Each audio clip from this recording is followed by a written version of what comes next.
अस्सलामुअलैकुम नाजरीन, आप देख रहे हैं एशियन न्यूज़ HD और मैं हूं आपका होस्ट मलिक खुर्शीद हसन। इलाकाई खबरों में रुख कर रहे हैं। खबर शामिल कर रहे हैं रावलपिंडी से। नुमाइंदा एशियन न्यूज़ हबीबुर रहमान की रिपोर्ट के मुताबिक SHO थाना नसीराबाद की शानदार कारकर्दगी। नसीराबाद के इलाके में शहरी से रकम छीनने वाले 4 मुलजमान गिरफ्तार, 42 लाख रुपए बरामद। मुलजमान ने पीर वदाई मोड़ के करीब शहरी से गन पॉइंट पर रकम छीनी और मज़ाहमत पर फायरिंग करके ज़ख्मी कर दिया था। मुलजमान को गिरफ्तार करके 42 लाख रुपए की रकम बरामद की। CPO मोहम्मद एहसन यूनुस की मौजूदगी में SHO नसीराबाद ने रकम मुद्दई मुकदमा के हवाले कर दी। इस मौका पर SSP इन्वेस्टिगेशन और SP पोटोहार भी मौजूद थे।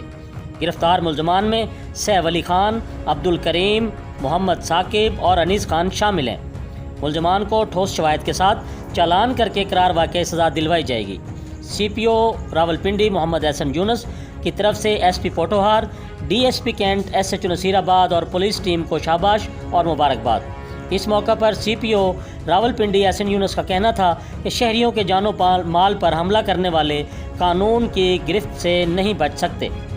जी, मज़ीद खबरों से बाखबर रहने के लिए देखते रहिए एशियन न्यूज़ HD।